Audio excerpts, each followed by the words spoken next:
argument which has basically been against this term of civilized state is that this originated and reflects the Western philosophy, right? Because they believe that they are civilized.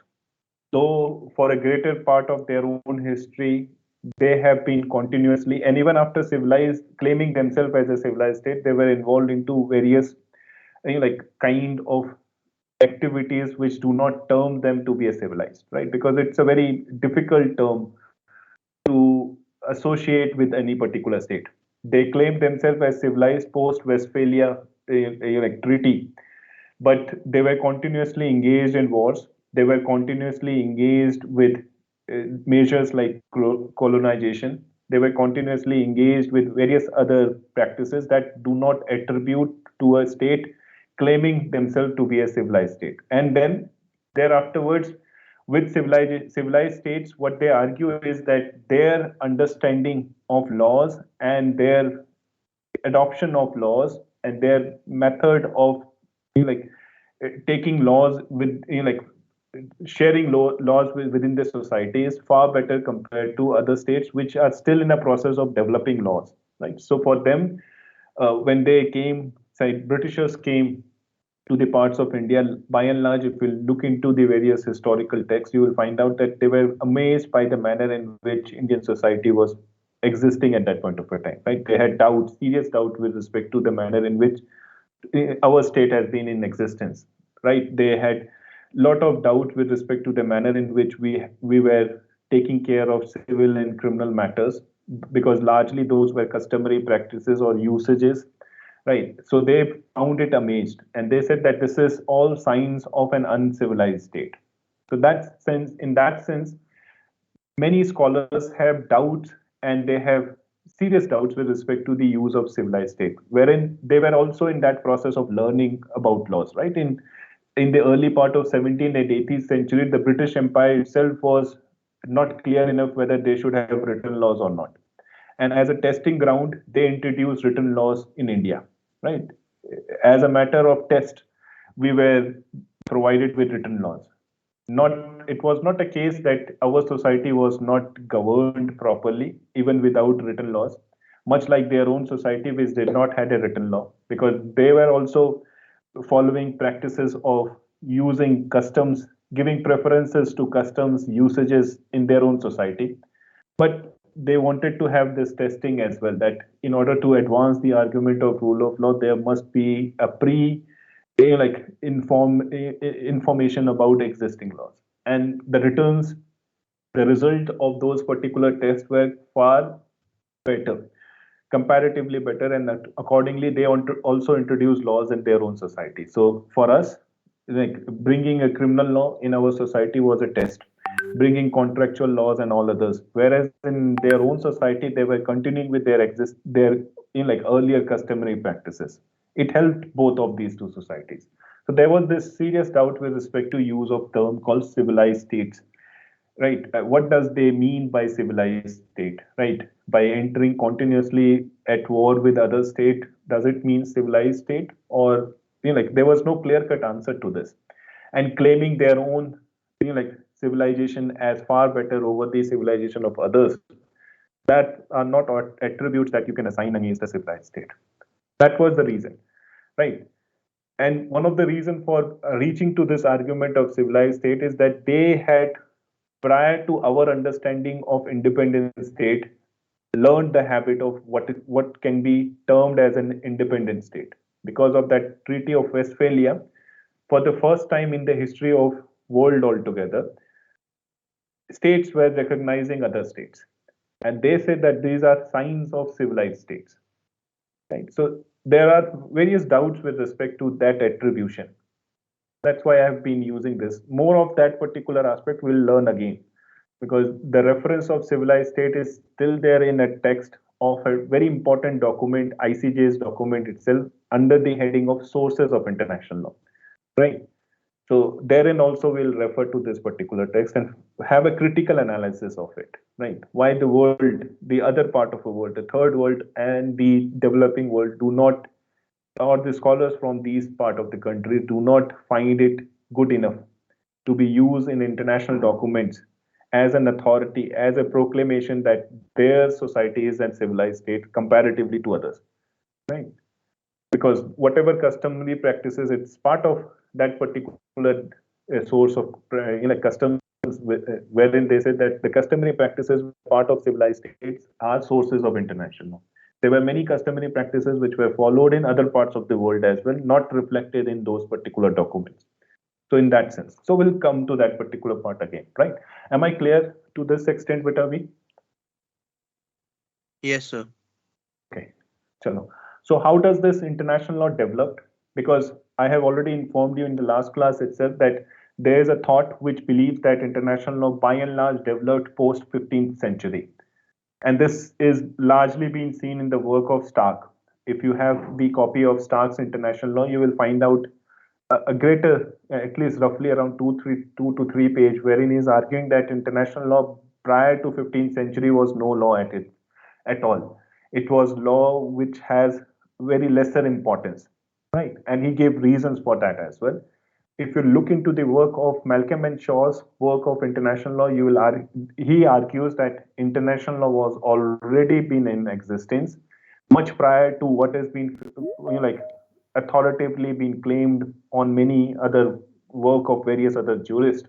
And he says that there are evidences which signify and assist to this particular thought that the existence of international law was since time immemorial, right? Till since antiquity, there were existence of international law, right? And there afterwards, he argues that the earlier signs for bringing a jurisprudential ground for what can be termed as international law is reflected in the work of Greek philosophers, which is followed by the Roman Empire.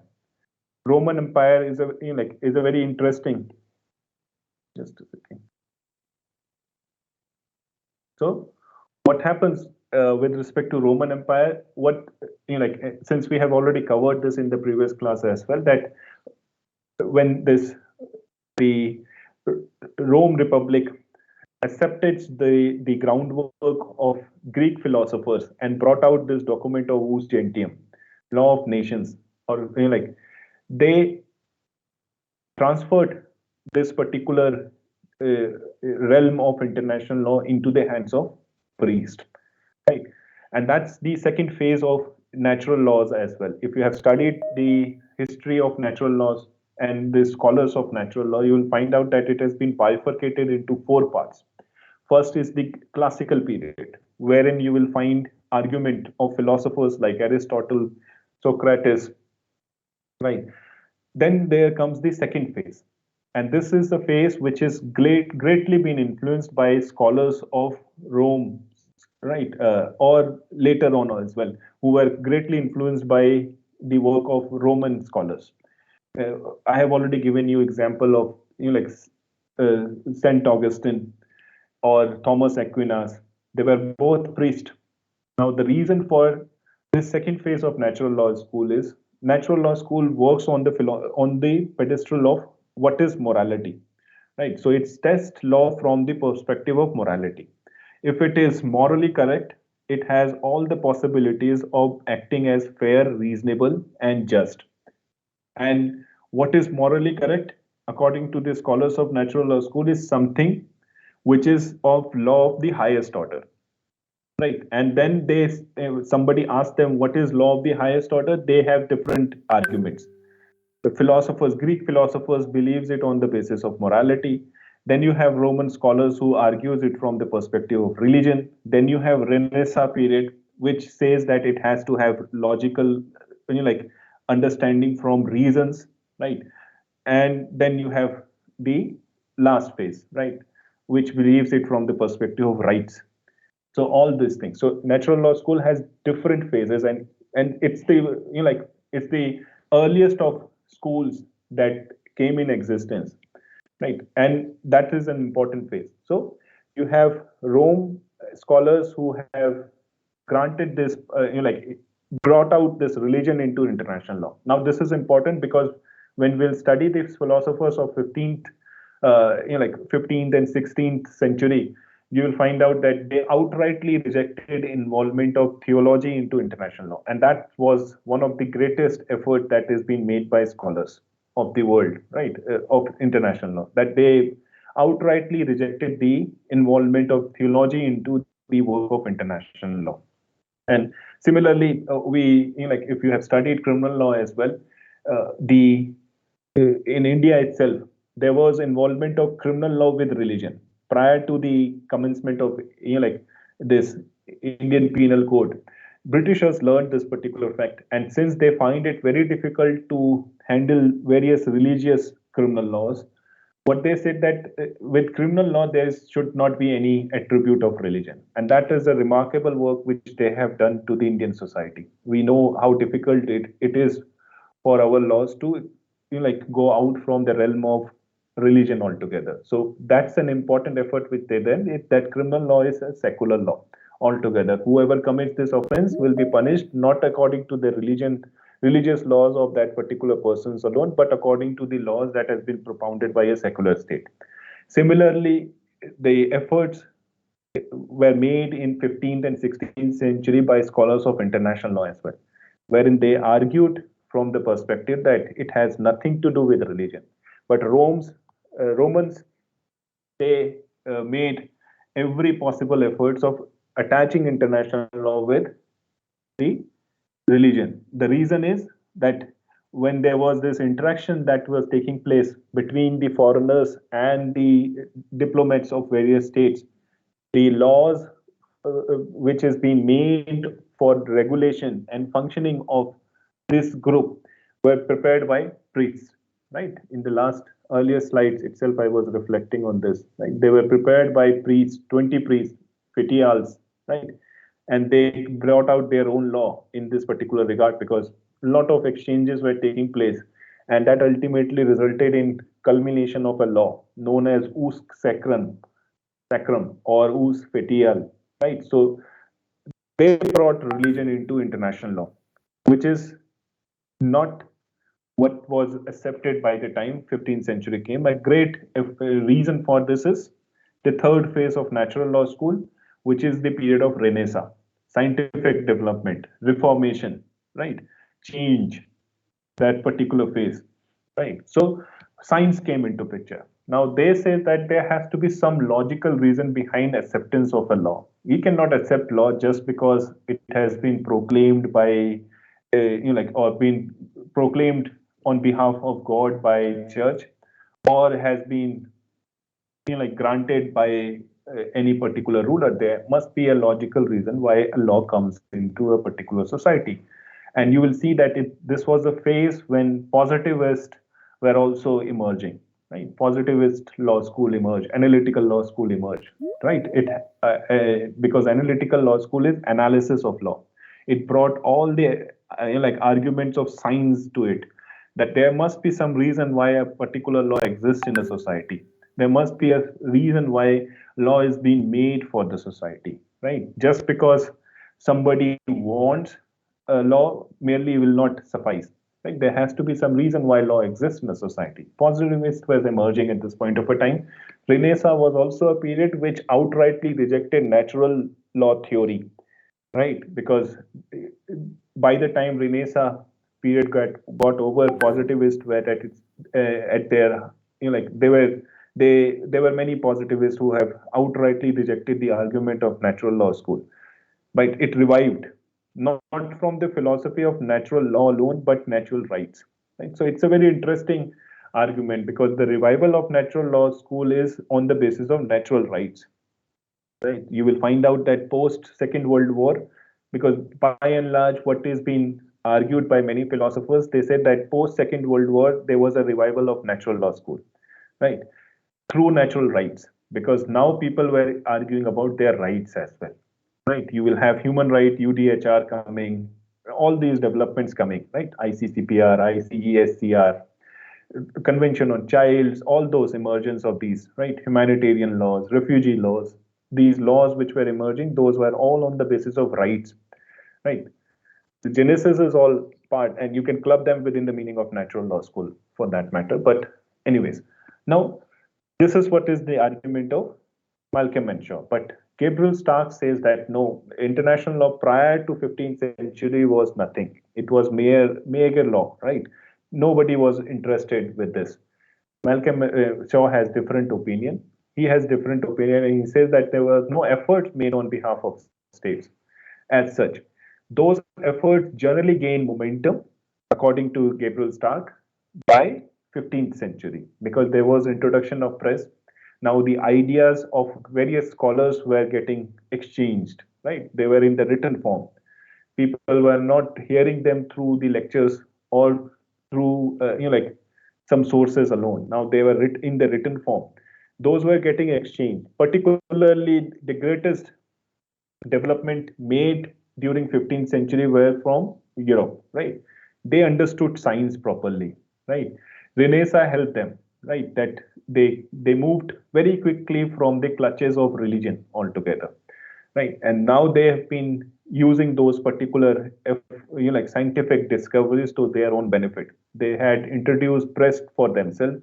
Exchange of ideas became easy, right? You have effort work of Grotius. You will have, because post 15th century we do know the name of greatest of scholars, right? Prior to that we only have reference of certain good scholars alone, right? Aristotle, Socrates, all those scholars. But post 15th century you will find name of many scholars, especially under international law. You will have work of various scholars, like being available.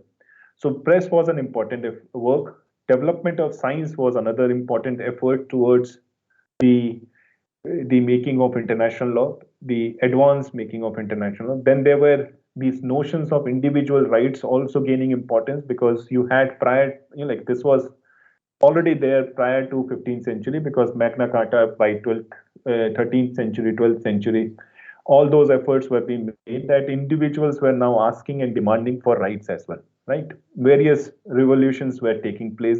They've been like initiated during this particular period, right? Then you also have this benefit of navigation that states were moving out, right? Europe was not just limited to those territories which were continuously at wars, but they've been also moving out and exploring new territories, right? New horizons were open for them through those. And in that process, they were developing certain customary practices. So many ships were going outside, like bearing the flags of various rulers, and in that process they were also developing certain practices and usages, right? That a ship with a flag of a particular ruler must be respected, or what should be the manner and method in which, if there is certain amount of loss that appears to the ship of another, how will they going to negotiate or arrive at a consensus that will be appearing more sensible, right? So all those things were developing. So law of sea was getting developed during this particular phase. You will have the work of Grotius, right, also coming, who has been considered as father of international law altogether, right? But and he's been considered for a reason, that because it was the work of Grotius itself that removed the argument of theology from international law. Right? There were many scholars, many brilliant scholars prior and much before Grotius as well. But Grotius' effort is being considered as the most important thing, right? The moment you remove the argument of theology from international law, I think that's the best effort a scholar can make to the development of any particular subject, right? So by and large, international law is divided into three phases. The first phase is anything but before 12th century, starting from Greek period, Romans, like all this. Jurisprudential background were developed during this particular phase, just not because for international law, but also for law. You were having continuous arguments of morality coming into picture, justice, like coming into picture, religion with law, right? So all those arguments were gaining importance, and those arguments were based on certain debates, right? In Greek period, Plato, Aristotle, Socrates, at that point of a time, there used to be debates, right?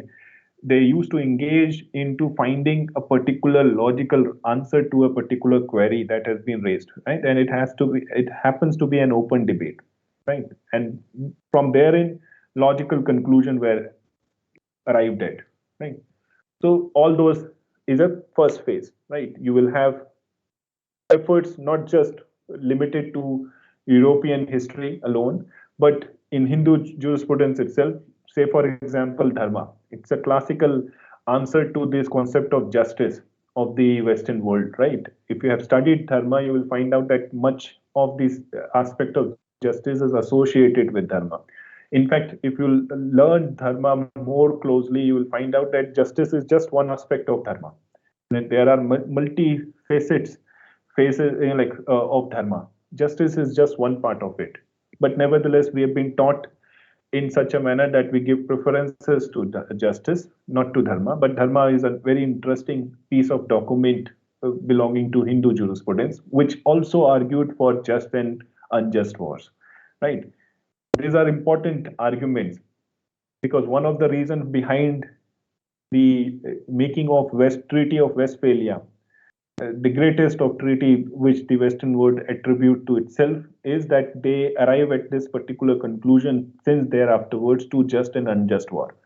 This was already reflected in in the Islamic jurisprudence much before that particular period, right? I think it's in 1649, 1639 when the Treaty of Westphalia got established.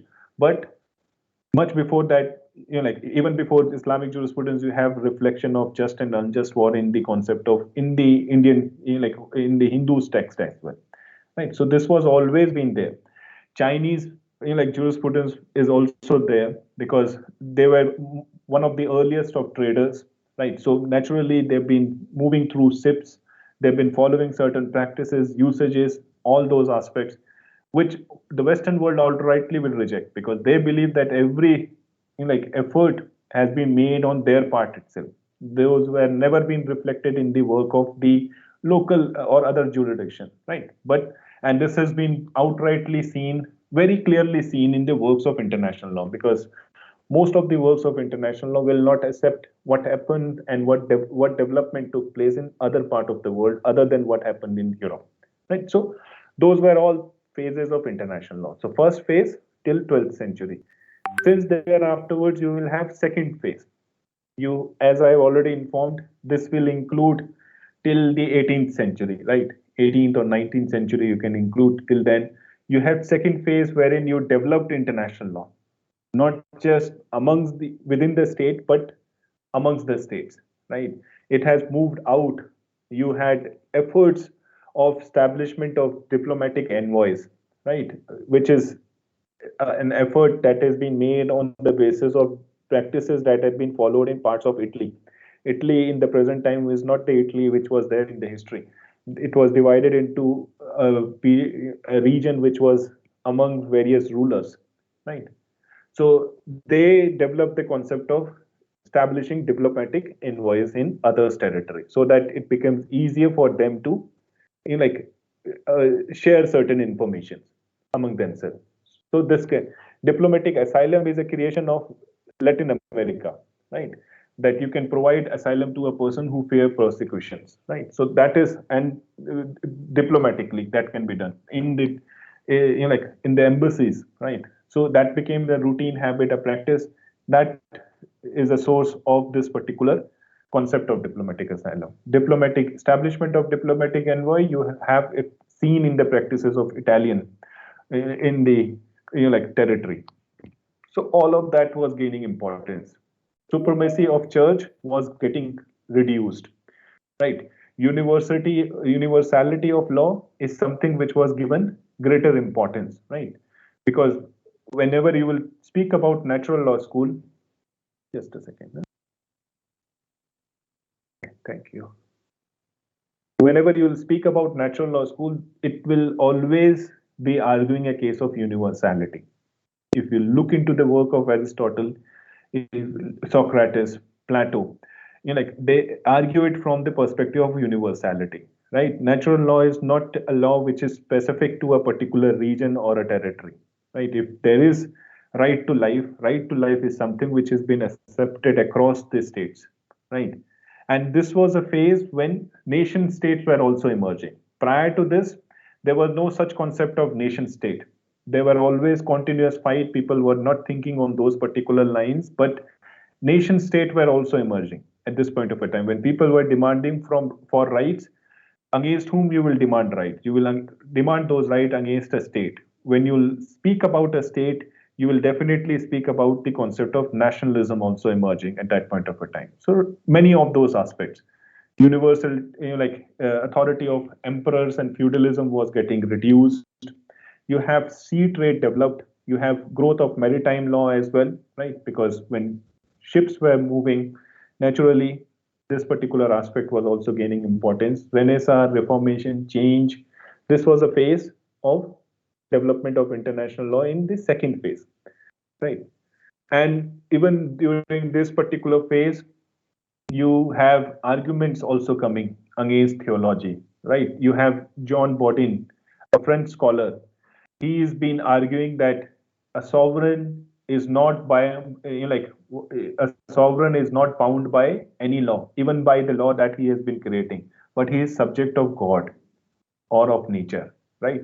So he was arguing and bringing theology into international law, right?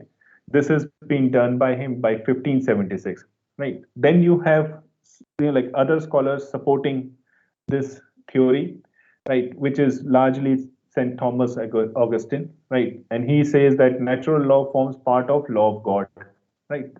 Because his argument is that he is subject to laws of God and law of nature. Thomas Aquinas goes to an extent and by claiming that law of nature form part of law of God. So it's law of God first and then law of nature, right?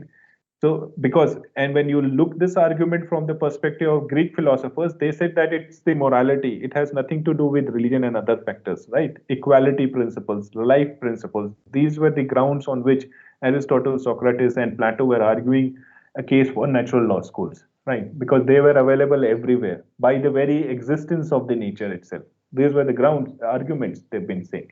Now he says that natural law is part of law of God, right? And this will be the logic there afterwards. But then you also have work of Grotius, who has been understood as greatest of the scholars at that point of a time amongst the contemporaries. Now he says, for international law at least with respect to the work that he has brought, law of war and peace, right? He said that there must be some distinction between what is theology and what is international law, right? Because he says, and this is a very important remark that he has made in his work, right? Now he says law of nature would be valid even if there is no God, right? So the argument which was raised by Jean Bodin, and Thomas Aquinas, that it is the law of God which has elements of law of nature attached to it. He says that no, law of nature is workable even without if there is no law of God. There is no God, right? Because of the very existence of nature within itself, right? And he started his argument from this very basis itself, right, of law of nature. And he says that there are certain rules of law which are eternal, which are unchangeable, and are independent of any special consent of states, right?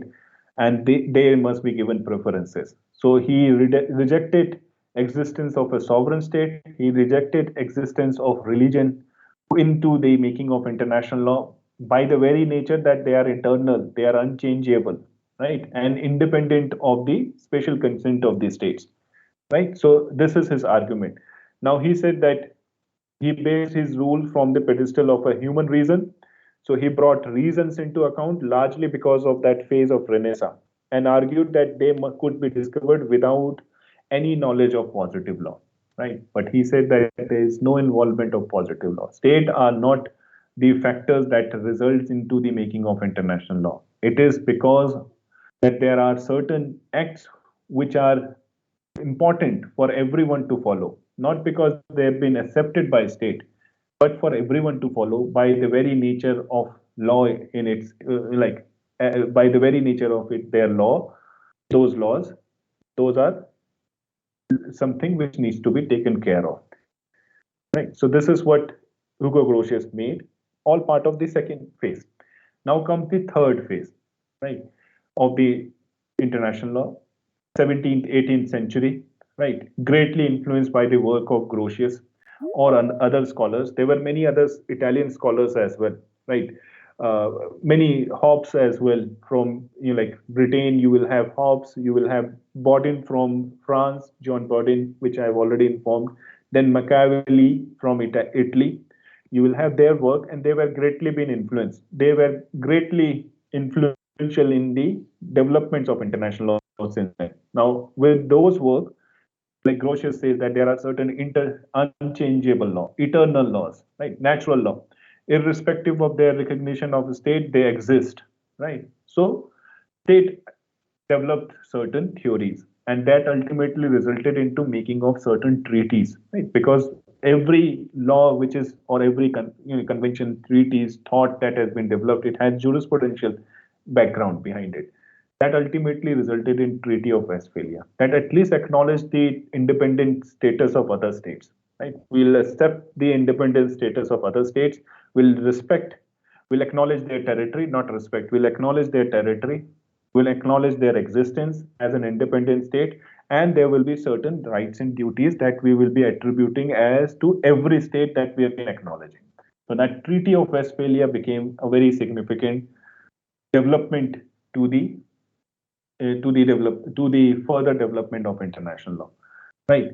There were also development of international institutions emerging, Hague conferences, right? Various conferences were coming. You are sending your scholars to those conferences and accordingly determining certain norms which will be and should be applicable upon every state in order to bring out a possible solution amongst two sovereigns. You are also bringing a case of arbitration, right? Even if you'll study, like because I teach land laws as well, and therein I discuss about history pertaining to arbitration. Because when the land laws were prepared by Britishers, they also brought out a case for arbitration. It didn't work out well because of various factors. One of the factors is that you do not provide proper training to those officers. Ultimately, it will not result into any particular positive result, right? So various other factors. So arbitration was gaining importance at that point of a time, so much so that the world altogether like agreed to the fact that there should be international arbitration,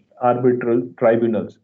Many of the judgments were coming from those particular tribunals, right? And they have been accepted by states as such, right? Because they were based on logical conclusions and states' willingness and acceptance to like apply whatever outcome comes from those particular tribunals, right? So this is the third phase, which ultimately like resulted in the establishment of international law first, proper establishment of it, then creation of international organizations as well, right? So this is the third phase. Now over here, the work of Vettel is important. He was a Swiss lawyer, right? And he brought this elements of natural law and positivism. Thomas Aquinas, John Bodin, they were arguing about theology and international law, right? Now here they're bringing the case of positivist naturalism into international law, right? Because he says that natural law definitely will remain the basis on which international law developed, because there are certain eternal, unchangeable, independent of state views, right? But at the same point of a time, this has to be understood from a practical perspective. Now, what is practical perspective? He says that one of the practical perspective is wherein you will treat every state as equal, right? Irrespective of its boundary status. So this particular thought, which is part of United Nations Charter, as well as this was part of PCIJ as well, that each state is equal, has its juridical backing from the efforts and work of Vettel, right? Who suggested that every state should be given equal status, right? Irrespective of the control it has over a territory. If it is a state acknowledged by another state, it should be treated as an equal state, right? Even if like for every possible whatever reason, right? You are economically not good, you are less in terms of territory control, it doesn't matter, right? Now he says there must be distinction that must be drawn, right?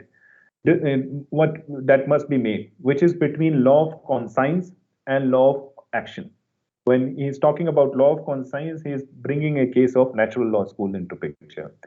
Law of action, he brought positivism into picture, right? And he says that this ultimately distinction and the argument of positivism into picture for international law ultimately brought out lesser importance for international law. And this was a phase naturally when the analytical law school was at its peak, right? Bentham was there, thereafterward followed by Austin, Holland, all those things. They continued since Second World War, right? Hart, all those scholars, Kelsen, right? It is only because of the kind of destruction the world has witnessed by Second World War, the world realized that no, there is a different take that we need to make for understanding of law, right? Ought to be proposition is also equally important, right? What law is not just important, right? The mere declaration by a sovereign is not correct enough. If it, like what law ought to be is another argument. Ought to be argument is what is largely been argued on behalf of naturalists, right? They always consider that law should be there, but it also ought to be having certain requirements, right? External requirements, right? Merely a declaration by a sovereign will not suffice justification of a law which can be treated as just, fair, and reasonable law. There are certain ought propositions as well, that it must have elements of ethics to it, morality to it, right? Various other aspects. So Vettel says that there are practical aspects as well of international law. And I will tell you why he's been arguing, because he said he was bringing a case of empirical studies. Now, state follow a particular practice as a custom or usage without understanding it from the perspective of morality or natural law philosophies, right? If a state enters into war and bring out a justification, that justification and that act of a state will not be considered as something which is illegal altogether, because other states were also doing the same act and they are also giving the same kind of a logic, like customary practices, that you will protect the the body of a diplomat, right? It has no logical reason behind it. Every state has been following it, so this has to be followed. The practical aspect of it, which is what has been argued by Vettel, and treaty making and customary practices under international law are practical examples, right? That's why positivism is also important for our purpose of understanding international law. International law has greatly been influenced by positivist, right? Lawmaking process of international law, international organizations, those are all influenced by positivist law school, right? Though there has been a significant amount of contribution of naturalist as well, particularly in laying down the groundwork of establishing international law at its first place, right? But positivist or positivism greatly influenced international law in that sense. And this is all done in the third phase itself, right? The positivist appears to demolish the philosophical basis of law of nature and relegate the theory to merely a history, right? And though positivist, the theory of naturalism reemerges. It reemerges post World War. Just a second. Time we have, right? So yeah, we can stop at this point of a time. Later on, this is what I've been arguing. Later on, natural law gave way to the concept of natural right, but how does it emerge altogether? We'll have a brief discussion on that particular point as well, right? Chalo, stop at this time. Well, we'll just take the attendance of those students who have been left. Can you just name